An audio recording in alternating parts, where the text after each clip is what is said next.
Boa tarde, boa tarde, boa tarde.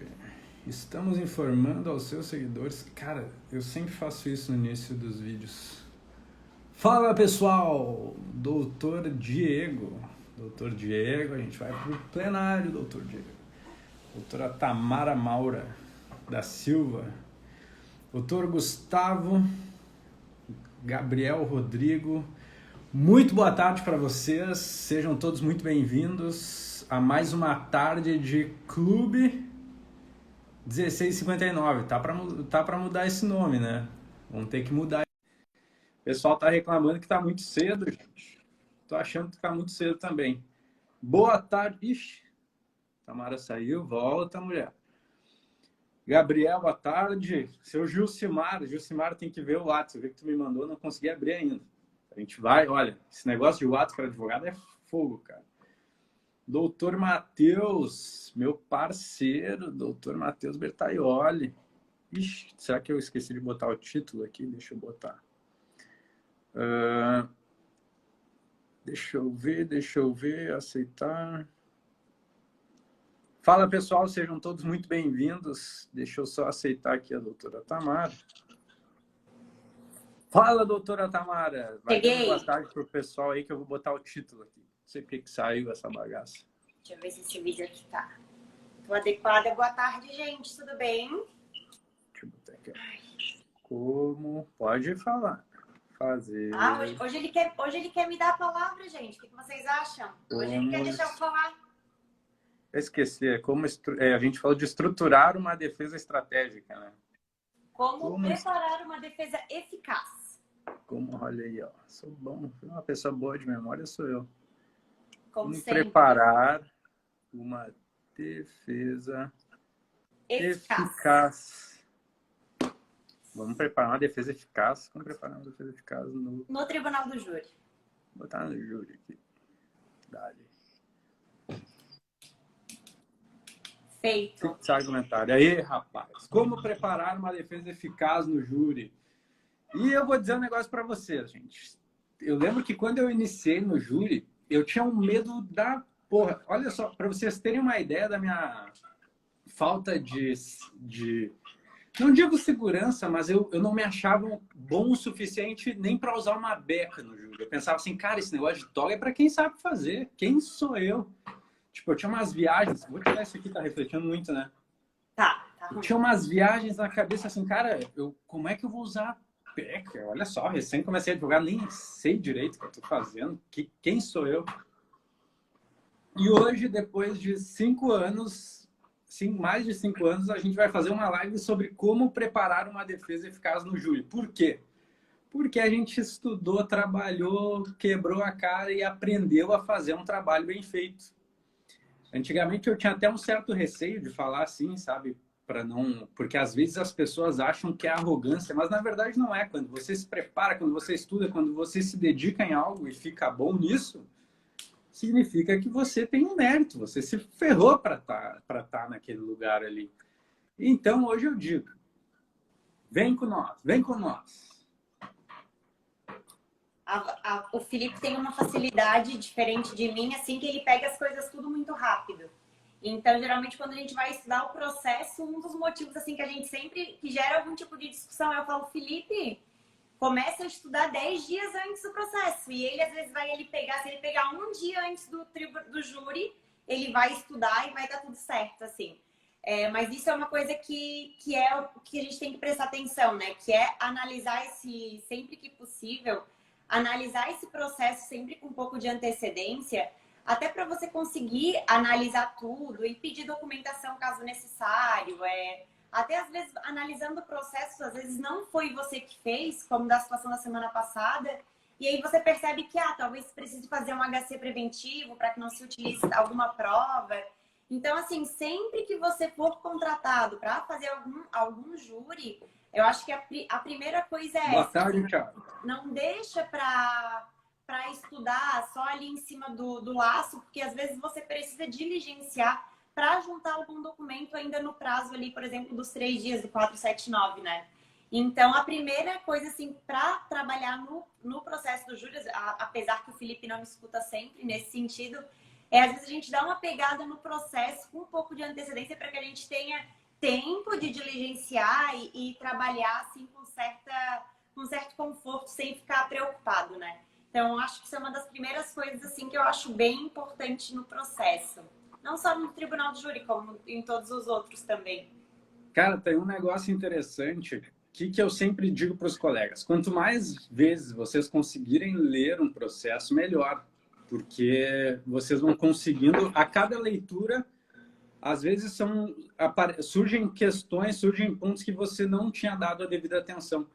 Até um dos motivos pelo qual eu gosto de convidar mais pessoas para estudarem comigo é justamente porque muitas vezes colegas conseguem ter uma percepção que eu não tive, algum detalhe que eu não peguei. E essa questão do estudo muito em cima, isso é um tanto relativo, tá, gente? Porque assim, ó, eu sempre tenho conhecimento dos autos, mas aquele estudo, aquele domínio, eu tenho cuidado. Como é que eu vou dizer para vocês? Quando eu faço próximo do júri, aquilo ali fica vivo na minha mente. Eu não preciso fazer milhares de vezes, aquilo ali é muito vivo. O júri ele se desenha de uma maneira que eu tô dentro dele, assim. E às vezes eu não leio com tanta antecedência, porque, cara, todos os casos que eu ponho a mão, eu já começo a ficar matutando lá no júri, lá na frente. Então, às vezes, eu vou fazer análise de algum caso com muita antecedência, eu já fico a todo momento pensando na defesa daquele caso. Então, para mim, acaba me prejudicando um pouco, porque eu tô sempre com aquilo na cabeça daí. Eu li um processo no júri que vai ser daqui a 2 meses, 3 meses. Tudo que eu tô vendo como trabalhar naquele plenário. Mas o que a Tamara falou é importante. Quanto mais vocês estudarem, melhor. E daí, uma questão mais relevante ainda que ela disse é justamente da possibilidade de pedir alguma diligência, de juntar algum documento. Por isso que eu sempre que algum colega fala comigo sobre júri, o que eu faço? Eu sempre faço a seguinte pergunta: olha, em que fase anda esse processo? Em que pé está esse júri aí? Por quê? Você ainda pode aproveitar algum prazo, e eu falo muito disso, já falei muitas vezes disso, prazo do 422 do CPP ou prazo do 479 do CPP. Que prazos são esses? O do 422 é quando o juiz ele intima as partes para fazerem requerimentos e diligências para o plenário. Nesse prazo você pode arrolar testemunhas, você pode fazer diversos requerimentos que você achar convenientes para o plenário. Então, eu sempre pergunto, olha, dá para aproveitar algum dos dois? Se dá, a gente derruba o processo para ver o que a gente vai fazer. A gente vai usar o quê? E quando o 422 ele é um prazo que ele é marcado com mais antecedência. Então, assim, normalmente quando você é chamado em cima, o normal é que você consiga aproveitar pelo menos o do 479 do CPP, que é aquele de juntada de documentos. E essa juntada é feita até 3 dias antes do júri. O que eu faço? Tem entendimento que você poderia juntar, mesmo que não feche em 3 dias úteis inteiros para a outra parte ver. Mas, para não arriscar, a gente prefere deixar 3 dias livres, úteis, e juntar antes ainda o que a gente precisa. E, importante, sempre pedindo para dar vista para o Ministério Público. Isso é crucial, você tem que juntar e já pedir, olha, manda urgente para o MP, porque o MP, imagina, você junta documentos para o júri, daqui a pouco chega lá no júri e o MP diz, olha, eu não tive acesso a esses documentos, o juiz não me intimou. E daí ele tem um belo motivo para anular o julgamento ou para, de repente, nem sair esse júri. Daí pensa, você está com tudo alinhadinho, juntou no prazo correto, mas não pediu para intimar o MP. O juiz ele deve intimar o MP. Só que, às vezes, vocês sabem como é. Esqueceu, daí quem se ferra depois é você que está com tudo preparadinho para o plenário. E o pior, podem ser impedido de usar isso em plenário, né? Às vezes não é redesignado, mas precisa fazer, mas sem se utilizar daqueles documentos. O que acaba sendo ainda pior, né? Então, isso tem que ficar atento. E até ali o que a gente estava falando dos documentos... às vezes o teu cliente ficou preso durante o processo. O que a gente gosta de fazer? Mandar um e-mail no presídio, pedir ali o boletim penal informativo do preso, porque Porque às vezes esse cliente ele está trabalhando, está estudando lá dentro do presídio e tudo isso vai colaborar para que lá no presídio, lá no plenário, a gente fale bem da vida dele, né? Ah, demonstre, olha, tanto é que ele é uma pessoa do bem, que ele está trabalhando lá dentro, ele está estudando, ó, ele teve boa conduta carcerária, ele tá preso esse tempo, ele nunca teve uma falta. Então, são coisas que pode ser utilizado no processo. Até no júri que a gente fez em Floripa, justamente assim, o cliente, desde o dia que ele estava preso, ele trabalhava, estudava, concluiu vários cursos. Então, isso é algo positivo a ser mencionado durante o tribunal do júri. Então, o que acontece? Se você pegar, deixar para cima do laço, até mandar e-mail. Aqui em Floripa, geralmente, eles são rápidos a enviar tudo que eu peço. Mas em outros estados, eles demoram mais para enviar. Então, assim, esse tipo de documento é importante. Né? Às vezes até que eu falo com o Felipe, vamos pedir para a família algumas fotos com um filho. Às vezes são coisas que impactam, sabe? Que é importante. A gente está fazendo esse pedido, conversando com a família, vendo com o presídio, vendo qualquer tipo de documentação que possa ajudar. E daí por isso que é importante estar analisando esse processo com certa antecedência, para que você consiga juntar, inclusive até uma coisa assim, a apresentação de PowerPoint. Às vezes, para não ter problema, se você vai fazer, e a gente gosta de fazer algo bem apresentável, juntar tudo, né? Transforma aquela apresentação em PDF e junta para que não tenha problema e você seja impedido de utilizar aquilo dali, que já aconteceu, né? Seu Felipe Jeitens. Então, assim, tem que se precaver, tem que cuidar para que a sua defesa ali, a ordem com que você se programou para fazer, que não seja atrapalhada. Então, isso também é um ponto importante. Cara, esse júri aí que tu falou, do meu PowerPoint, é que aconteceu uma treta nesse júri, né? Aconteceu uma... E a gente foi preparado para que acontecesse uma treta no júri. O que acontece? Eu nem tinha pensado em falar desse júri, mas já que você botou no meu colo, o que acontece? A gente assumiu um processo muito em cima da hora. E o que acontece? Em muitos lugares, a defensoria... Olha, eu não gosto de falar generalizando, porque eu conheço vários defensores muito fodas, tenho vários amigos defensores e admiro muito o trabalho deles. Mas em alguns lugares, cara, os caras às vezes, assim como o advogado ferra o cliente, muitos defensores ferram os assistidos. E nesse júri especificamente, a gente recebeu um júri em que não havia nada favorável para o acusado. Não tinham documentos, não tinha nada. E a família tinha juntado ali alguns documentos mandado para a defensoria e a defensoria não juntou nos autos. Tinha até um documento do familiar do réu lá dizendo, olha, recebi os documentos tais que era para ter sido juntado no caso e não juntou. Então, assim, a gente chegou num júri onde a imagem do réu estava pintada da pior maneira possível. Pior maneira possível. E isso aqui eu já vou abrir para outros casos, porque assim, ó, você assume júri em cima, principalmente você que pega muito júri, quando começa a receber júris aí de defensoria pública, é muito comum, cara. Você pega assim, ó, vai ler a denúncia, chora, para de ler na metade. Daí vai de novo e pensa, meu Deus do céu, o que eu tô fazendo aqui? Não quero. E daí lê de novo até pensar assim, ferrou. Porque assim, ó, o normal é o quê? Você receber uma denúncia que é um caos. É um caos. E a acusação, ela tem, no mínimo, ainda que mal e porcamente, um inquérito, às vezes inquéritos muito bons, que nem Florianópolis tem uma delegacia de polícia civil especializada de homicídios, que ela é muito boa. Inclusive, esse caso, né, estava numa especializada e tal, tanto que filmaram o nosso acusado confessando, tinha uma confissão filmada dele. Então, assim, ó, esse processo aí tinha uma confissão filmada na delegacia, tinha todo um contexto de que ele teria matado em razão de uma dívida de R$10, R$20 do tráfico. Tu lia aquela denúncia e pensava assim, meu, esse cara ele é o bandidão da capital, né? Mas quando você vai ver, o cara lá sabe, um coitado. Aquilo era um coitado. Eu pensava assim, meu Deus, né? Como é que a gente vai chegar assim no júri?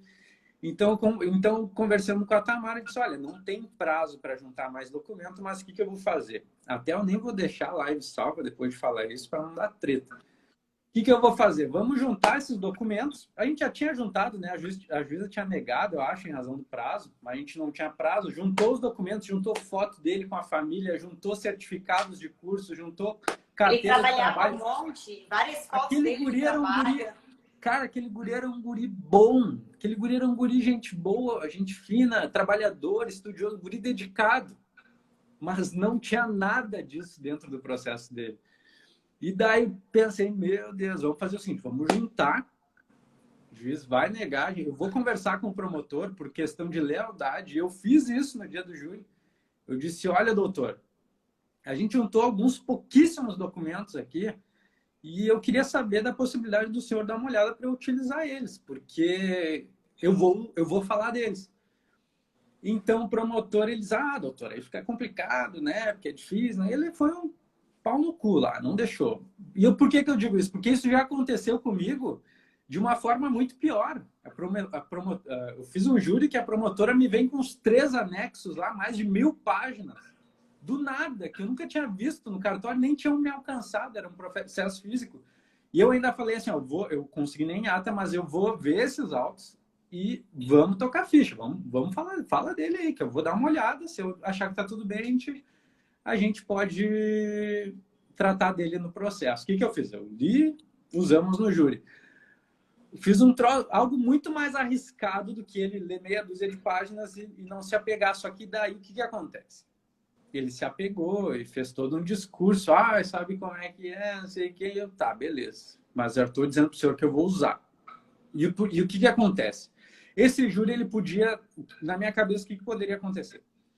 Eu ia falar, esse júri ia ser suspenso, o juiz ia parar o júri, suspender, está suspensa a sessão, que o senhor está fazendo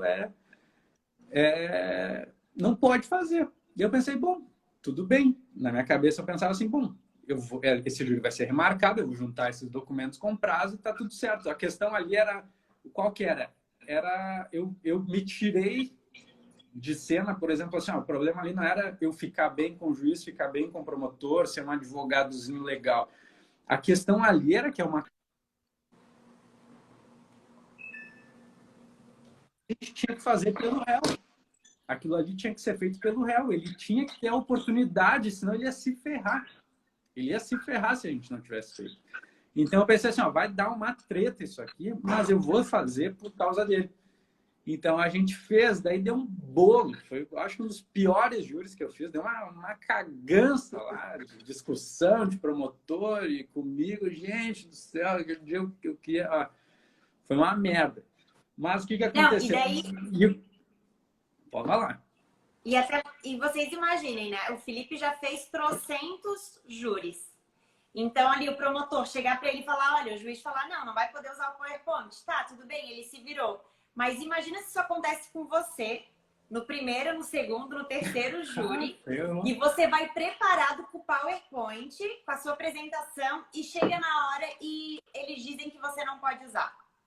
Então, assim, se prepare para o pior. Por exemplo, se der algum problema, eu consigo fazer sem, né? Você tem que ir preparado para isso. Porque se você... Imagina, você está ali no meio da fala, coloca o PowerPoint. Não vai poder usar. Se você não tiver nem cogitado que isso poderia acontecer, acabou a tua linha de pensamento, né? Tu pode ficar nervoso, pode acontecer e você não vai continuar mais fazer aquela defesa tão bem quanto faria. Então, assim, juntem com antecedência, mas ainda que juntarem, tipo, vão preparados para que se caso acontecer, der algum problema, até uma coisa que é importante, coisas que a gente coloca no PowerPoint, salva a página. Por exemplo, você tem um boletim de ocorrência que está no PowerPoint.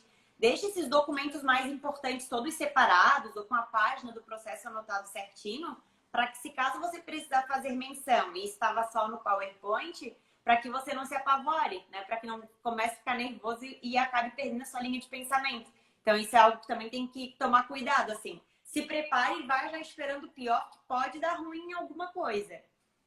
Pois é, dessa vez aí, o que acontece? Como tinha um monte de coisa ali na minha apresentação que eu não podia usar, chegou num ponto que a juíza falou que eu não ia usar. Eu falei, então eu não vou usar, então tá. Só que olha só como a gente é, né?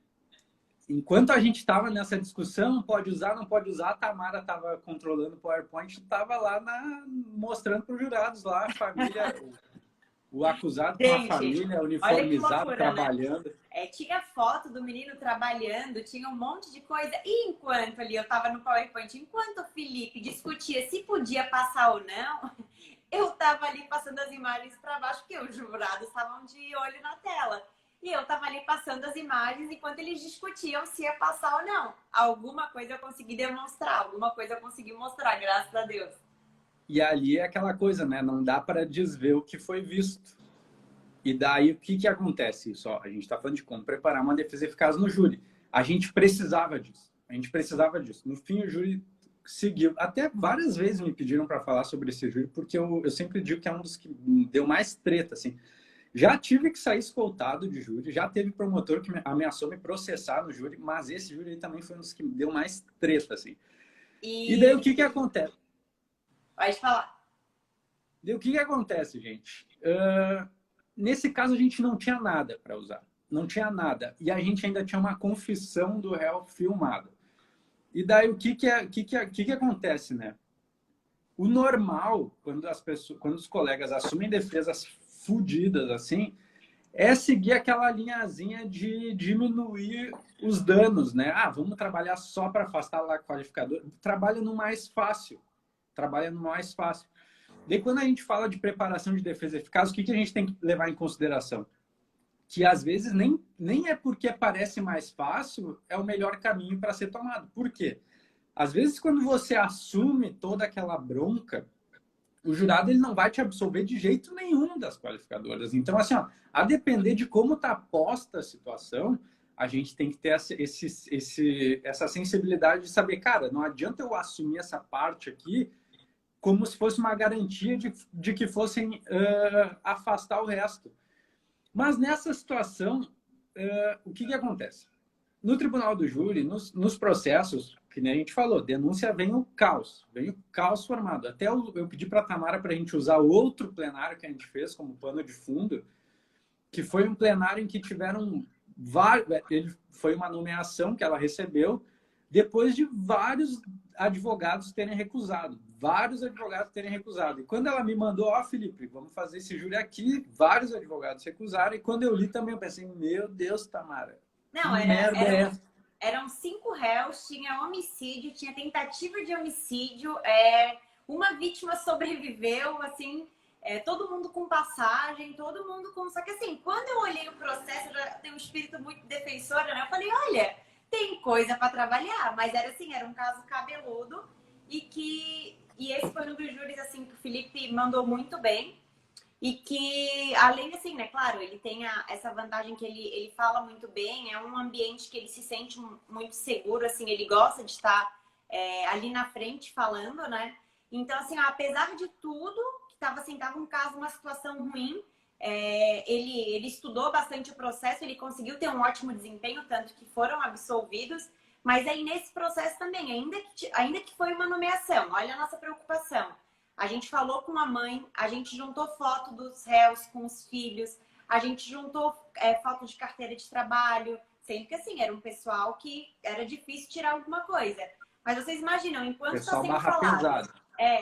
Mas imagina, tinha os 2 réus tinham filhos bebês. Nossa, o Felipe do lado do telão, com os dois filhinhos deles. E o Felipe dizendo, olha, hoje vocês não estão julgando só a vida dele. Vocês estão julgando a vida dessas pessoas que estão aqui. Então, assim, isso comove, isso mexe. E imagina, ia pegar ali uma condenação 20 anos. Então, assim, são coisas que vale a pena a gente não perder tempo, né? Mas faz parte ali do estudo do processo, da análise do processo. É tu tirar um tempinho para, olha, pede para a família foto, o que pode ajudar. Isso em todos os processos, né? Eu sempre procuro fazer... Mas até olhar nas redes sociais, às vezes, da pessoa, às vezes tem algo que possa beneficiar o teu cliente, que possa ajudar o teu cliente. Isso é importante, porque isso traz um pouquinho de humanidade para o cliente, sabe? Ah, não é só... Pô, tá todo mundo... Nesse júri, estavam assim, ó, os 5 sentadinhos, todos morenos, cabeça raspadinha. Negros, sabe assim, ó... Negros. Negros. Uns morenos e outros negros, né? E assim, ó, tudo parecidinho, sabe? Então, assim, para fugir daquele padrão, olha, a gente tira essa cara deles e dá um nome, dá uma família, né? Tem filho, tem um histórico, Porque senão as pessoas têm aquela ideia de, ah, tá ali, fez alguma coisa, é bandido e vamos condenar. Então, tu tem que trazer isso para o júri, assim, humanizar eles, isso é importante. Eles foram para esse júri condenados. E agora a gente vai falar o que está por trás disso. O que está por trás de conseguir resultados excelentes em casos ferrados. Não que isso seja a regra do júri, ele não é excelente porque eu disse que vai ser. Nosso trabalho, ele foi. Mas mesmo assim, às vezes pode ser, o resultado pode ser diferente. Eu digo assim, ó, de você ir preparado para fazer o melhor possível. Como eu falei, depende muito de onde você começa a sua atuação no processo. E em casos de tribunal do júri, em casos normalmente que vêm da defensoria, que às vezes é difícil ter qualquer coisa que possa beneficiar o acusado, o que a gente faz? Eu sempre digo para os colegas o seguinte, olha, num primeiro momento a gente tem que pensar na coerência da tese, né? Por exemplo, o que está sendo falado desde o começo do processo? O que está sendo falado desde a investigação? Porque é muito difícil você mudar totalmente uma linha de raciocínio, tanto de estrutura de defesa quanto de versão do acusado, sem que isso pese negativamente em relação ao jurado. Porque às vezes, por exemplo, você está trabalhando desde o começo no processo, chega no júri, muda a versão do cliente, sendo você ainda o defensor, isso vai ferrar o processo. Eu tenho um artigo que eu escrevi sobre os dois principais elementos de coerência que você tem que prestar atenção no júri, é isso. Uma em relação à versão do acusado e outra em relação à atuação da defesa. Mas quando você assume um processo que é feito por outra defesa, aí muitas vezes você consegue mudar totalmente a linha de raciocínio. Mas você vai ter que demonstrar o porquê que aquela linha defensiva estava errada e mostrar onde é que pesa. Onde é que você tem que mostrar para os jurados de forma que isso fique lógico, de que não pareça simplesmente uma conversa fiada. Nada que você alegar sem fundamento vai ser levado em consideração. Você pode ter uma história muito boa, mas você precisa fazer com que essa história tenha embasamento nos autos. Às vezes, e aí vem uma questão muito relevante. Por exemplo, às vezes, o jurado, você tem um processo lá em um procedimento que já tem 10 mil páginas. O jurado ele não sabe o que ocupou 5 mil páginas desse processo, uma perícia gigantesca que confirma tal coisa de 30, de 200 páginas e não sabe que, por exemplo, um boletim de ocorrência é normalmente um parágrafo ou dois. E é parte do trabalho de defesa fazer com que esses pequenos trechos se tornem algo muito grande perante aos jurados. Eles não sabem o que ocupa pouco espaço ou muito espaço dentro daquele imenso processo. Então, quando a gente tem esse poder de enfatizar detalhes e mostrarem ele e colocar eles para os jurados como se eles fossem questões cruciais, como se eles fossem questões determinantes dentro de um processo. Então, algo que é fundamental, nada que é visto num primeiro momento, e se você vê assim, você vai mudar essa visão a partir de hoje, nada no processo é mero detalhe. Nada no processo é mero detalhe. E eu teria N exemplos para mostrar para vocês como isso se aplica. Eu lembro uma vez de um júri em que a prova também estava toda contra o acusado, mas tinha uma versão da vítima que ela disse assim, eu conversei com a minha esposa disse que eu estava viajando. Foi um trechinho assim que ele falou. A esposa dele nem veio para o processo para se manifestar em relação ao caso, mas o que acontece? Estava documentado. Está documentado, é prova. Eu disse, olha, isso aqui vale tanto quanto qualquer outra prova desse processo. Isso aqui é uma versão, é um relato indireto de uma outra testemunha, que ela não veio para o processo em razão de... Mas está aqui e é o seguinte, a gente mostrou aquilo como algo muito grande. Nesse caso, por exemplo, desse júri de São José, né, Grande Floripa, tinha um contexto muito ruim, acusados tinham antecedentes, e era muito ruim para eles. Mas a gente ressaltou pontos que eles sequer foram observados no processo. Por exemplo, algo que é muito comum, gente, muito comum. O advogado ele assume um caso que tem uma investigação por trás, que tem uma acusação do Ministério Público e ele trabalha partindo do pressuposto que aquela versão acusatória ela é verdadeira ou ela é uma versão que deve ser quebrada. Como é que eu vou explicar isso? Parte do pressuposto que você tem que... Parte do preço... Olha, é louco isso, mas parte... Por exemplo, vou ter que explicar dando um exemplo. Por exemplo, tem uma investigação do fulano de tal, desses clientes aí que a gente atendeu.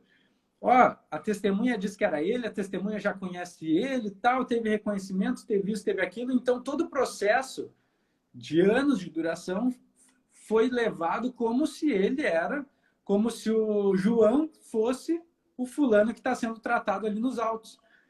Mas olha olha como parece besteira, mas ninguém no processo inteiro sentou na frente do João e disse, olha, o João que eu estou falando, que eu falei em todos os meus depoimentos, o João que eu disse que eu conheço, o João que me sequestrou, o João que matou meu marido, é aquele ali, ó. Apontou e disse, ó, esse aqui. É um reconhecimento que nunca foi feito. Então, assim, ó, eu lembro que nesse júri os colegas advogados chegaram e falaram para a gente, olha, tá difícil para vocês, hein? E eu olhava para a Tamara e falei, olha, Tamara, para mim, eu não entendo isso, porque às vezes para mim parece tão simples que isso aqui não foi feito e é determinante e ninguém enxerga o que está acontecendo.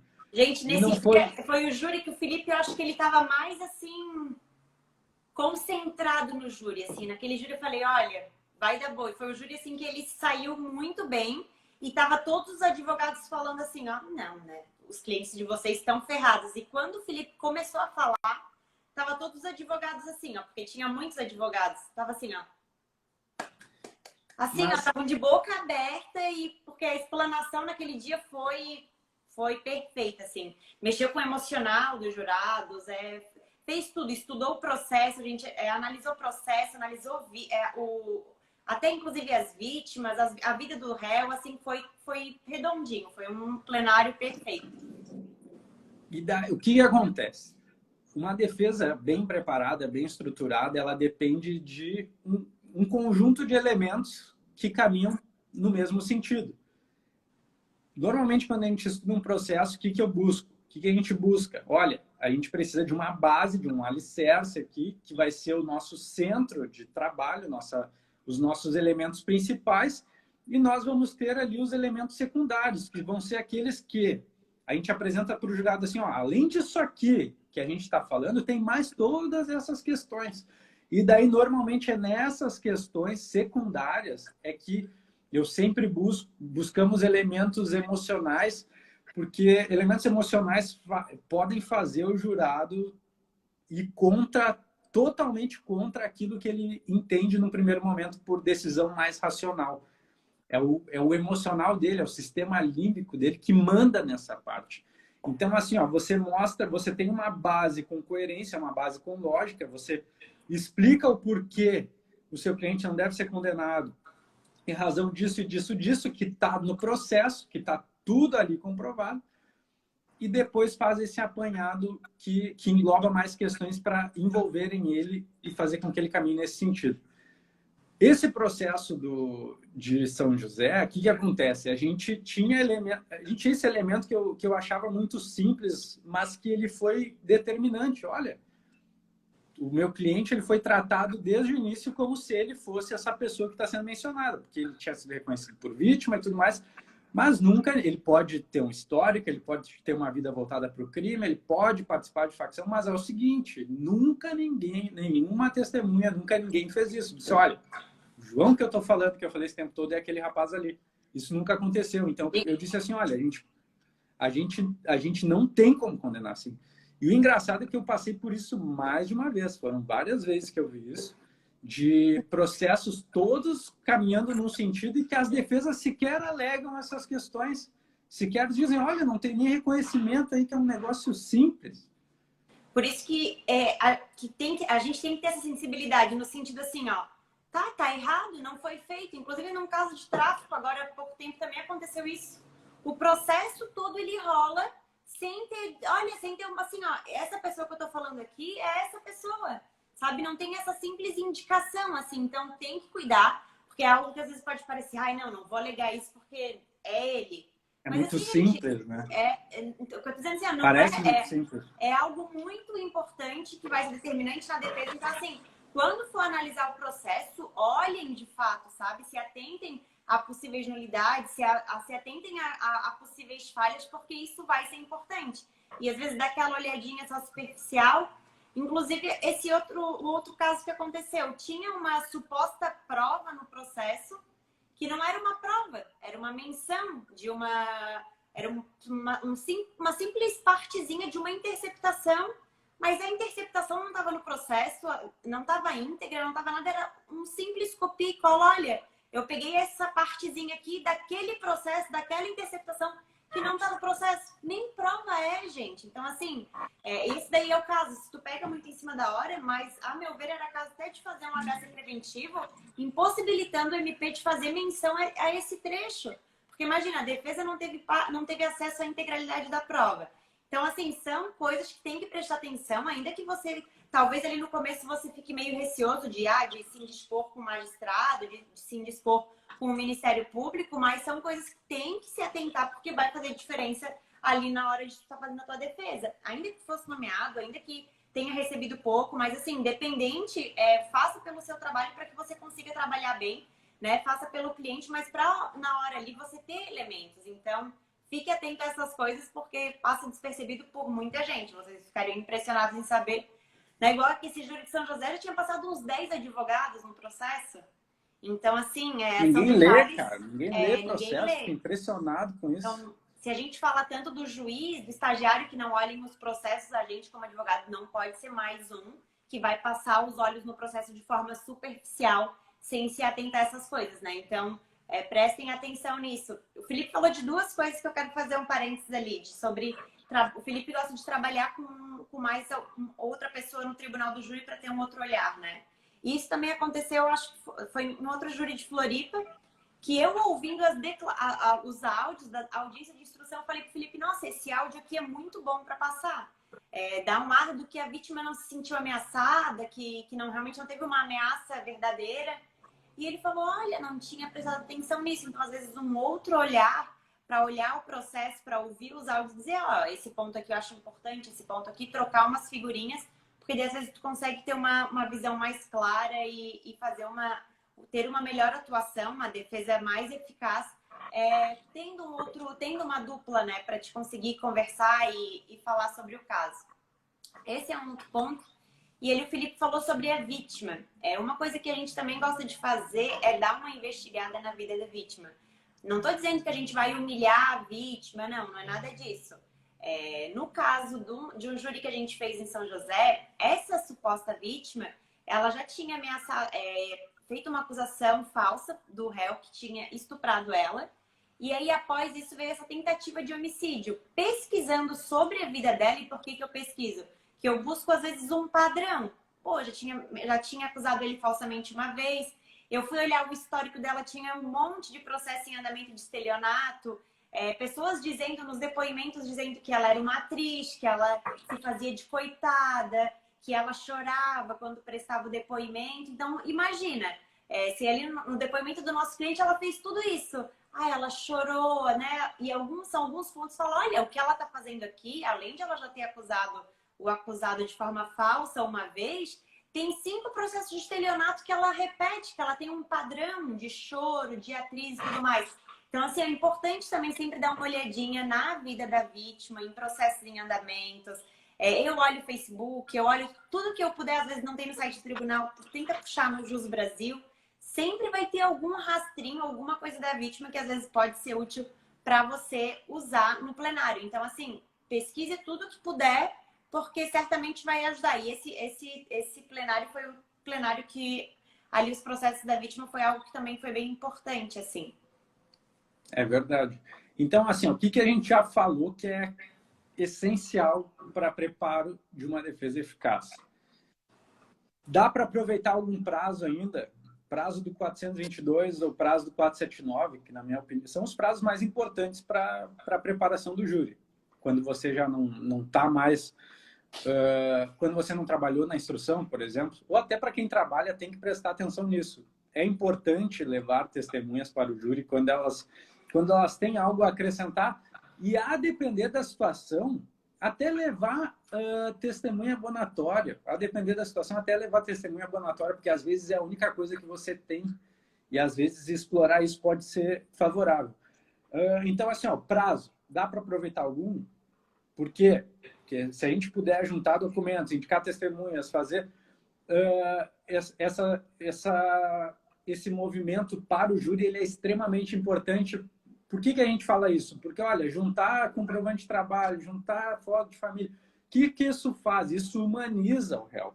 O processo penal, o procedimento criminal, ele é um procedimento que objetifica, que torna o acusado um mero objeto. O processo criminal, ele torna o acusado um mero objeto. O acusador trata ele como um mero delinquente, um mero animal. E a defesa tem esse trabalho de mostrar outra face, embora isso não tenha relação com a prática ou não de um delito. E isso é muito importante porque no tribunal do júri, os jurados sim julgam as pessoas. Eles olham para o réu, julgam o réu pela cara do réu. Eles olham a vítima, julgam a vítima pelo modo como ela se porta, como o modo que ela se portou durante a vida. Então, quando a gente leva esses documentos, quando a gente indica essas testemunhas, a gente está humanizando, está mostrando que, olha, esse aqui não é um objeto, esse aqui é uma pessoa digna de respeito, assim como nós poderia estar sendo jurado aqui hoje, mas em razão dessa situação não está. Ou seja, mostrar para os jurados que estar sentado ali não é o suficiente para demonstrar que uma pessoa cometeu ou não um delito. Ele está sentado ali porque a lei diz que quando a pessoa é acusada daquilo, quem tem que resolver são os jurados. Detalhes, a gente falou sobre isso, detalhes não são só detalhes. Detalhes nunca são só detalhes. Você tem o poder de dar ênfase e em vários júris eu tive ótimo resultado justamente por dar ênfase em trechos muito pequenos, em situações muito pequenas, em menções muito pequenas que estão dentro de processos enormes. E foram várias vezes. E eu faço isso em todos os meus júris. É muito difícil eu não trabalhar num júri em que uma construção defensiva venha de pequenos elementos que eu utilizo, que são dos autos, porque são os autos que vão dar consistência para a tese.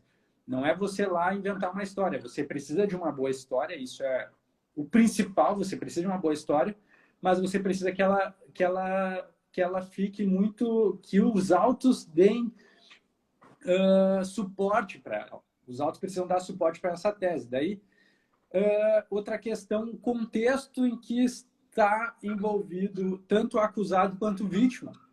Porque é importante as pessoas saberem, olha, por exemplo, esse cliente do tráfico, ele era um rapaz que até pouco tempo atrás recebia um salário em uma empresa de R$ 2.700 por mês, fazia curso disso, curso daquilo, e a acusação dizia que ele matou em razão de uma dívida de R$ 30. Daí você pensa, porra, o cara até um tempo atrás recebia 3 mil por mês, matou a sangue frio por R$ 30, alguém que em tese era amigo dele, e eles estavam caminhando numa rua durante o dia sem qualquer pudor, isso não fazia o menor sentido. Na lógica, logicamente, isso não faz o menor sentido. Então, a gente teve que mostrar isso para o jurado a partir dessa construção. A gente diz, olha, a gente está juntando aqui, está mostrando que ele é essa pessoa que a gente está falando. Nesse júri, a gente teve um problema muito grande, que o cara, ele confessou e foi filmado na delegacia confessando. Então, na construção dessa tese, o que eu pensava? Quais são os motivos, por quais motivos uma pessoa inocente confessaria um crime? Por quais motivos um inocente confessaria um crime? Daí a gente faz essa análise. Até eu tenho uma publicação sobre isso. A gente precisa de valores que são comuns à maioria das pessoas na sociedade. Que valores, por qual motivo qualquer pessoa confessaria o cometimento de um crime? No caso dele, a gente usou a questão de ameaça. Ele teria sido ameaçado por pessoas que sabiam que ele tinha uma vida correta, que sabiam da família dele, e a gente tinha todo esse contexto por trás, e foi algo que foi muito bem. O promotor, ele ficou maluco quando viu aquilo lá. Então, foi um troço muito bom. Então, assim, a gente humanizou ele e a gente deu o que os jurados precisavam. O que os jurados precisam? Eles precisam de fundamento. Olha, ele poderia ter... Ele confessou em razão disso, ó. Estava sendo ameaçado, se ele dissesse realmente quem era o cara da vila lá, ele morria, isso é comum no tráfico. mas esse padrão de atuação aqui não é nem um pouco coerente com uma pessoa que sempre trabalhou certinho, sempre trabalhou de carteira assinada, nunca teve envolvimento no crime. Isso não faz nenhum sentido. Isso aqui é coisa de quem não tem nada a perder, de quem já está mais do que enfiado na vida do crime. Então, tudo isso, isso pesa. Daí, depois que você prepara a defesa, você precisa pensar no seguinte, olha, a sua tese, a sua convicção na sua defesa, ela tem que ser tem que estar 100%. Isso eu falo sempre, porque eu já tive a oportunidade de trabalhar com colegas que não acreditavam tanto assim na defesa, não acreditavam tanto assim no que estava sendo feito. E isso transparece, gente. Quando você não está convicto, você não convence ninguém. Anota aí na testinha. Quando você não está convicto da sua tese, você nunca vai convencer ninguém que ela está certa. Você só convence quando você está convicto da sua tese. E eu vou te dizer mais. Você pode não, e eu não vou deixar salvo esse vídeo aqui. Você pode até não acreditar no acusado, mas você acreditando na sua defesa, você absolve, você bota para quebrar. Então, assim, ó, convicção na tese de defesa, essencial. E outro elemento que a gente falou aqui. Não partam do pressuposto de que a tese acusatória é uma verdade absoluta. Tem colegas que montam toda uma defesa com base no que o MP falou lá atrás. Gente, a história do MP é uma história de acusação com base nos elementos lá do inquérito, das provas. Mas você, com esses mesmos elementos, você pode fazer uma versão tão superior quanto a versão do MP. Então, você não precisa fazer você não é obrigado a fazer uma versão defensiva com base no que o MP apresentou. Você pode apresentar uma versão totalmente diferente, lastreada nos autos e tão convincente quanto a versão do Ministério Público. E bater de igual para igual, não como inferior. A sua tese só é inferior porque você não acredita nela. A partir do momento que você acredita nela e tem convicção, ela cresce e ela engole a tese ministerial. Até sobre então, assim, essa questão de convicção, né? Às vezes, o que aconteceu contigo, né, Felipe? Que o Felipe tinha já armado mais ou menos toda a tese de defesa na cabeça e o cliente não quis seguir aquilo dali. Então, e o Felipe ficou com aquilo, matutando. Putz, não, queria fazer a minha. Falei, olha, né, fazer o quê? Mas se o cliente decidiu assim, até por questões religiosas e tudo mais, vamos ter que trabalhar assim. E chegou no dia do júri, o cliente falou, não, vou fazer a tua.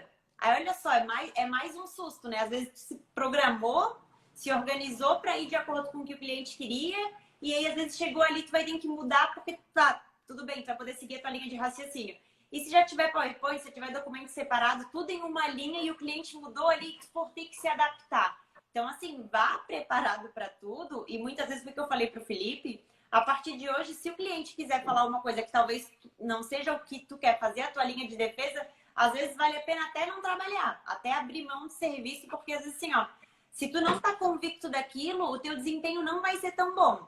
Então, tu fala pro cliente, olha, ou a gente vai seguir essa linha aqui conforme as provas do processo, porque se for para falar isso que tu quer, o meu desempenho não vai ser tão bom, minha convicção não vai estar legal, e aí eu sei que lá na frente eu não vou ter o melhor trabalho que eu poderia dar. Então, às vezes, é uma coisa que tem que analisar, ver se vale a pena você fazer ou não, né? Esse cliente, ele se ferrou sozinho, né? Porque eu levei para ele, eu falei, cara, aqui, ó, tá, essa aqui vai ser a tua defesa, e assim, ó, se existe chance disso aqui ser resolvido, é assim, lembra que eu fui lá, e daí o cara, ele disse que o cara conheceu Jesus lá na cadeia, eu quero confessar porque eu tenho que não sei o que. Eu falei, porra, cara, tem chance da gente trabalhar isso aqui? Não, mas é que a minha consciência, não sei o que. Eu falei, puta que pariu. Eu fiquei 1h30 tentando convencer o cara que a minha tese era a tese que a gente tinha que usar. E daí eu pensei assim, porra, né, meu, mas é uma convicção religiosa e tal. Eu falei, cara, eu vou continuar no caso por causa disso. Ele não estava dizendo qual ia ser meu trabalho, ele só queria assumir um erro que ele tinha cometido. Então eu pensei assim, cara, eu não posso deixar ele na mão por causa disso. Só que eu falei para a família dele, falei, ó, gente, infelizmente vai ser assim, mas vamos trabalhar com isso. Eu odeio ficar condicionado. Eu odeio que o meu trabalho seja condicionado. Porque eu sei que o meu potencial ele é cortado ali. Mas daí eu fiquei numa tristeza, numa deprê nesse pré-júri. Eu falava pra Tamara, puta que pariu, cara, não acredito. Daí eu falei pra família dele, você tem que convencer esse cara. Eu não consegui, você tem que convencer. No dia do júri, o infeliz me chega na cela e diz, doutor, conversei com meu pai, acho melhor a gente ir pelo sua linha de raciocínio. Eu pensei, meu Deus, cara, esse cara aí tá... Não é assim que funciona, né, gente? Porque o que acontece? Eu tive que fazer toda uma construção em outro sentido. E a Tamara trabalha comigo, ela sabe como é que a gente faz o nosso trabalho. A gente estuda todo o processo, separa a prova, separa a documentação, discute, faz isso, faz aquilo. Depois eu dou um tempo dos autos e fico só olhando para as estrelas, pensando na maneira que eu vou fazer os jurados irem comigo. Por quê? No final de tudo isso que a gente faz, o nosso trabalho é convencer os jurados. A gente faz tudo isso para quê? Para convencer os jurados. Não basta dominar processo, não basta dominar a prova, você tem que convencer os jurados. Para convencer os jurados, não basta você ser inteligente, não basta você ser muito foda, você tem que saber persuadir. Você tem que saber utilizar gatilhos emocionais, utilizar elementos de lógica e você tem que saber conversar. Você tem que carregar aquele jurado contigo. Então, depois que tudo isso está construído, não é simplesmente chegar na hora e voltar para a tese anterior. Mas eu disse para ele, olha, cara, eu vou pensar, e eu fiquei assim, ó, eu fiquei perdidaço nessa hora, porque eu pensei, cara, porque eu já tinha na cabeça que a primeira tese era a tese que ia resolver. Mas daí eu sentei e pensei, mesmo, agora não dá. Não dá porque eu já bati na minha cabeça um tempão para mudar isso daí. Eu já tô convicto no outro lado. E daí, no fim, isso acabou influenciando no trabalho. Não foi um trabalho... Foi um bom trabalho, mas eu senti... Não tem como... A Tamara trabalha comigo. Ela é a pessoa mais crítica em relação ao meu trabalho. Ela sabe quando poderia ter ido além. Tem muita gente que me vê atuar e diz, pá, cara, que legal, muito bom, não sei o que, mas a Tamara, ela sempre diz, cara, podia ter sido melhor, podia ter preparado mais, podia ter feito isso. Eu acho isso muito louco, né? Todo mundo... Ah, que legal, parabéns, não sei o quê. Olha para a Tamara, ela sempre tem um dedo para uma crítica. Que teve um júri que ele não, assim, né, que eu falei para ele, olha, podia melhorar nisso e nisso aqui. E aí, nesse júri de São José, foi meio que para ele, assim, tipo, para ele me mostrar agora, então tá, tu queres melhor, então vou te mostrar. E nesse de São José, eu fiz umas promessas e tudo mais para ele, né? E assim, ó, foi um júri exemplar, só que eu sempre falo, olha, nesse ponto... Até nesse júri que teve problema com o Ministério Público, que daí às vezes ele se exaltou um pouquinho, mas a gente não gosta muito desse bate-boca, porque fica feio e tudo mais. Então eu digo, olha, até coisas para vocês prepararem. Dependendo da linha de plenarista que vocês querem seguir, é saber que às vezes pode ter um embate, mas eu, até não só como advogada, mas como quem está assistindo, eu não gosto dessa, sabe, desse bate-boca, desse aumento de voz, desse desrespeito. Eu me sinto desconfortável e às vezes eu percebo que os jurados também ficam. Então, assim, a provocação do Ministério Público, geralmente ela vai vir. Então, é outra coisa para você também ir preparado. Sabe, você quer agir com a mesma grosseria, você quer agir, né, aumentando a voz, ou você quer fazer com educação, assim, é uma linha que a gente prefere seguir. Então, são coisas que tu tem, quando for plenário, tu tem que saber, que linha eu quero seguir. Eu vou entrar na onda do Ministério Público, eu vou para lá para rebater tudo que o Ministério Público falou, eu vou seguir a minha linha. Então, assim, tem que ter algumas coisas que você tem que ter na cabeça do que vai fazer no dia para você não se perder. E é claro, ali a mudança de tese, imagina, o Felipe, quantos júris que ele já fez. Mas imagina você, às vezes, chegar lá e ter uma mudança de tese na hora. Né? Então, assim, algo... Vai embora, nem dá para fazer. Não, daí se alguém sem experiência, às vezes, assim, bom, se vai se atrapalhar na hora de falar, não vai dar para fazer. Então, assim, é algo que tem que ir ponderando. Outra coisa que o Ministério Público sempre vai fazer uso é ali dos antecedentes, né? Então, é algo que eu também olho. Por exemplo, nosso cliente tem 3 processos. Tem 3 condenações. 3 condenações por tráfico. Aí tu vai lá olhar, 100 gramas de maconha. 10 gramas de cocaína. Então, às vezes, assim, dá uma olhadinha no processo, nos processos que ele tem também, porque às vezes se o Ministério Público for lá querer tirar o seu cliente, né, para bandido, para traficantezão, você sabe por quanto que ele foi condenado. A gente sabe que isso na prática é muito comum de ter uma condenação por tráfico e a quantidade de droga ser irrisória, né? Sendo que o cliente foi defendido por defensoria pública. Então, isso são coisas que tu também tem que tá esperto ali, porque pode acontecer. Uma outra situação que eu sempre analiso, e por isso que eu peço sempre para o presídio o boletim penal informativo e tudo mais, é porque, às vezes, lá na hora da sentença, dependendo do tempo que ele cumpriu, ele já poderia ser liberado. Então, por exemplo, ele tem 3 processos em andamento, aí sempre vai lá e confere, tem preventiva em algum? Não tem? Quanto de pena ele cumpriu? Vamos com esses dados, porque às vezes ali na hora de dar sentença, o juiz ele não vai olhar. Mas aí eu sempre faço já mais ou menos um cálculo da pena que ele pode pegar e se ele já poderia ser solto no dia. Então, assim, às vezes tu já olha isso antes de ir, porque às vezes o teu cliente, com uma simples, né, prestar um pouquinho mais de atenção, o teu cliente pode ser solto no dia. Então, isso também é importante.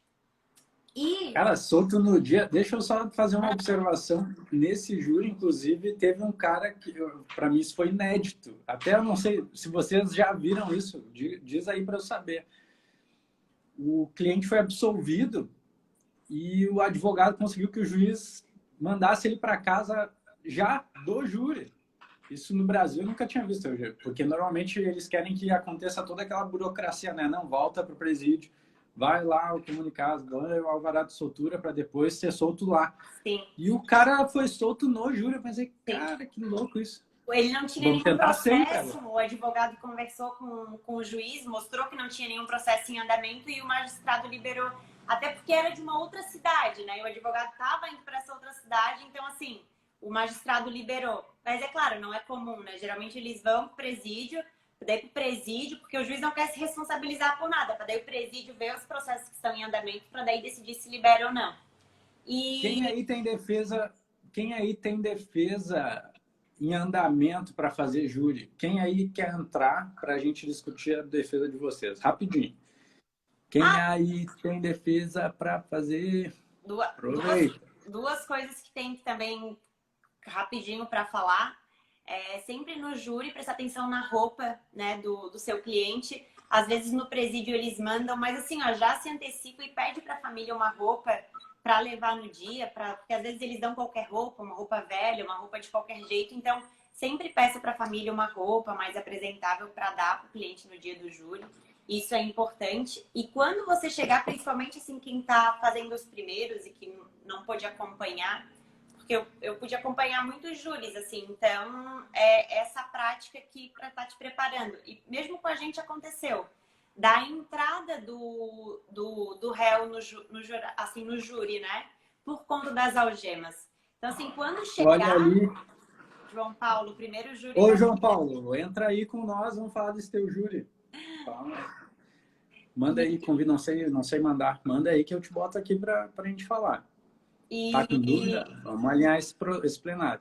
E nesse júri, o cliente, por conta do Covid, eles geralmente entram por trás, sem ser visto. A juíza determinou que ele entrasse, assim, sem avisar a gente, praticamente pelo meio dos jurados, com as algemas em cima da mão, assim. Na hora eu falei pra juíza, né? Doutora, a juíza falou pra mim, doutora, todo mundo sabe que ele tá preso. Gente, assim, é uma coisa que quando chegar, já fala com o juiz e fala, olha... O réu, né, como sabe, ele tem que entrar, né, ele não pode parecer de algemas. Então, assim, já leva não só as algemas, mas o marca-passo também no pé, sempre faz a solicitação para tirar, porque isso interfere sim. Então, assim, se atentem nisso e, claro, entrou com algemas, nesse caso a gente consignou em ata, mas a gente não anulou o júri porque ele foi solto e a gente teve um resultado muito bom. Mas seria um caso de anular o júri, sabe? Ele passou na frente dos jurados, com o bracinho lá em cima. Então, são coisas que tem que prestar atenção e tem que consignar. Não fica com medo de se indispor, porque vai acontecer, vai ter que fazer, né? Então, acho que esses são os principais pontos, né? Que, assim, para prestar atenção. Pode falar. Não, era isso. Gente, quem me mandou mensagem sobre a nossa turma da imersão, não tem mais como se inscrever, já acabaram as inscrições, até Tamara, se tu tiver com o link no teu perfil, já tira de lá urgente, porque já começaram as aulas segunda, amanhã nós temos nossa primeira aula ao vivo com o pessoal. E para quem quer estudar, principalmente Tribunal do Júri, a única possibilidade de estudar comigo hoje está lá no link da minha bio, que é um material em que eu disponibilizo aulas semanais para quem quer pegar. Gente, isso tudo aqui que vocês viram, isso aqui não é nada. Isso aqui não é nada perto do que vocês têm que saber para ter uma defesa decente num tribunal do júri. Isso aqui não é nada, isso aqui é uma gotinha num copo d'água. Então, assim, ó, se vocês querem aprofundar o conteúdo, se vocês querem se dedicar mais, já que não pode entrar mais na imersão, deem uma olhada lá no link da minha bio, que tem um conteúdo especial para quem quer se aprofundar no tribunal do júri. Tá bom? Muito obrigado, doutora Tamara, pela sua excelentíssima contribuição. Excelente. Muito obrigado a vocês. O João Paulo correu. Eu falei, cara, tu tem vergonha de aparecer em live, tu não me vai pro plenário. Tem vergonha. O advogado não tem vergonha, cara. Até pode ter vergonha, né? Mas... Advogado de júri não tem vergonha, cara. Ô, gente, você não faz bota isso na tua cabeça. A vergonha que eu passo com o Felipe, tá? Qualquer lugar.